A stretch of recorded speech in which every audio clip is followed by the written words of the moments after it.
The gentleman from Illinois is recognized. Thank you, Mr. Speaker. I yield myself such time as I may consume. The gentleman is recognized. Mr. Speaker, I rise today in support of H.R. 598, the Georgia Support Act. It's legislation I introduced with my colleague, Mr. Connolly. Georgia has been a strong ally to the United States, and ensuring their territorial sovereignty is essential to European security and American interests. Since the Russian invasion in 2008, Georgia has been embroiled in a battle for its very right to exist due to Putin's flagrant aggression. For over a decade, Russia has illegally occupied the Georgian parts of Abkhazia and South Ossetia, which constitutes 20% of Georgia's territory. Putin has constructed military bases, erected border fences across civilian farms, and restricted transit between the occupied regions and Georgia. The subsequent occupation has displaced thousands of ethnic Georgians. Those who refuse to leave their homes now face extreme human rights abuses. Furthermore, Russia continues to meddle in Georgia's political processes and seeks to sow discord and chaos among the population. Our legislation reaffirms U.S. support for Georgia's independence, sovereignty, and territorial integrity, as well as the continued development of democratic values in Georgia. It also pushes for an increase in security assistance to Georgia, greater cybersecurity cooperation between our nations, and an enhancement of Georgia's ability to combat Russian disinformation campaigns. Most importantly, this bill authorizes the President to impose sanctions on those individuals responsible for human rights abuses in those regions. Passage of this legislation is an opportunity to show support for an ally that's been one of the greatest contributors to the U.S. mission in Afghanistan, and one that has endured Putin's belligerence for over a decade.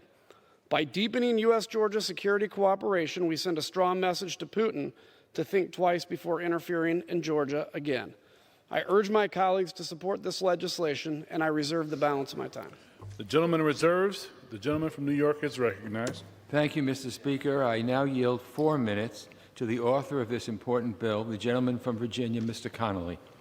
The gentleman from Virginia is recognized. I thank the Speaker, and I want to start by saluting our distinguished chairman. Thank you so much to our chairman for bringing this bill to the floor and for managing it today. He's just returned from an arduous trip. I've been on that trip.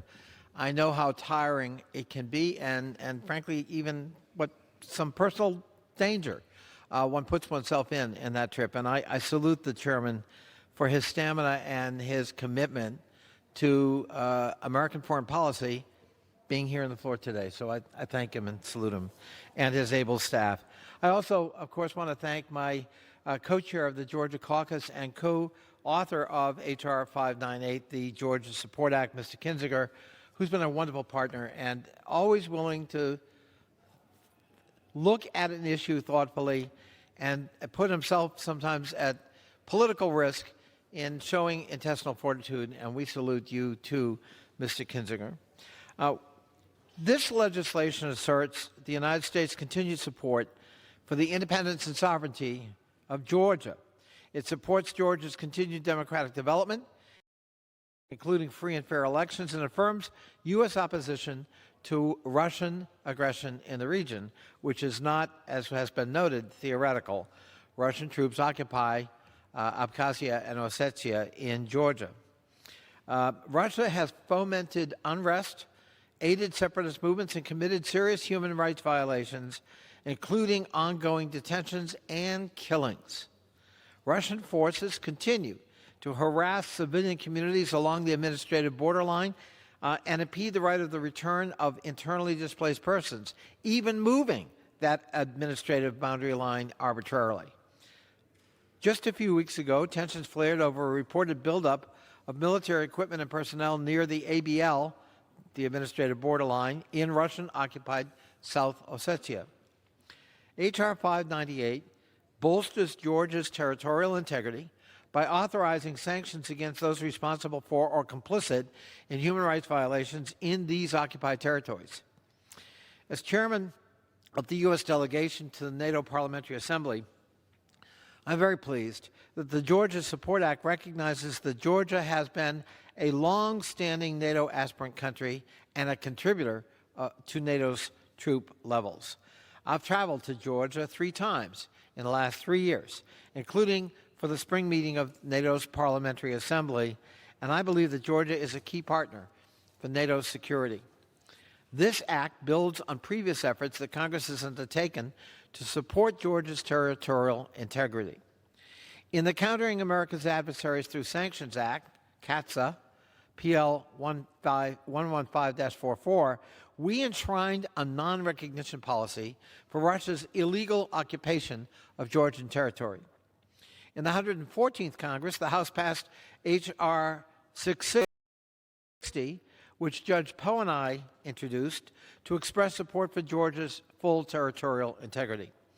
The resolution was a clear and unequivocal statement in support of sovereign territory of Georgia and reiterated the longstanding policy of the United States not to recognize territorial changes effected by force, as dictated by the Stimson Doctrine going back to 1932, authored by then Secretary of State Henry Stimson. As the House of Representatives passed the Crimea Annexation Non-Recognition Act, H.R. 596, earlier this year, the Georgia Support Act is another clear and unequivocal statement by this Congress on the issue of territorial sovereignty. This act expresses Congress's support for the vital U.S.-Georgia partnership, which is a strategically important relationship in a very critical part of the world. I urge my colleagues to adopt this legislation, and again, I thank the chairman for his distinguished leadership on this issue and my partner, Mr. Kinzinger. I yield back. The gentleman yields. The gentleman from Illinois is recognized. I'll reserve.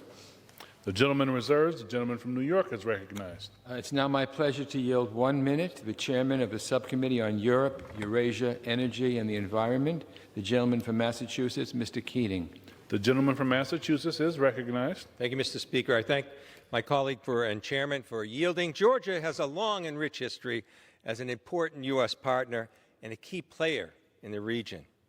Unfortunately, Georgia most dramatically came into the world stage with news in 2008 that Russia had invaded and occupied regions within its territory. Since that time, Russia has continued to illegally occupy the regions of South Ossetia and Abkhazia. Today, Georgia stands on the front lines of Russian aggression, along with Ukraine. And it's imperative that the United States assist Georgia in its efforts to stand up against Russia, to address the humanitarian concerns in those areas, to fight against Russian disinformation, and to keep moving Georgia towards its goal of a strong and sovereign democracy. I'm proud that we're here today to continue to support the development of democratic values as well as the sovereignty, independence, and territorial integrity of the Republic of Georgia. Georgia's been a strong partner and friend of the United States, and I'm proud that we're showing our support by moving this legislation forward today. I urge my colleagues to support the Georgia Support Act, and I yield back. The gentleman yields. The gentleman from Illinois is recognized. Do you have any more speakers, gentlemen? Okay, thank you. Mr. Speaker, in closing, again, I want to thank Mr. Connolly for his great work on this. I want to thank the chairman for bringing it to the floor and for his friendship and for the whole committees in this Congress's steadfast support for our Georgian allies. As was mentioned earlier, and it's worth renoting, Georgia, pound for pound, has the strongest commitment to NATO in Afghanistan, and they're not even full NATO members. So that tells you the kind of people they are. They're a key strategic and democratic partner in a tumultuous region, and increased U.S. support is a significant step towards countering the global threat of Russia every day. This bill passed in the 115th Congress in a bipartisan margin overwhelmingly, so I urge my colleagues to support this legislation yet again. Thank you, Mr. Speaker, and I'll yield back.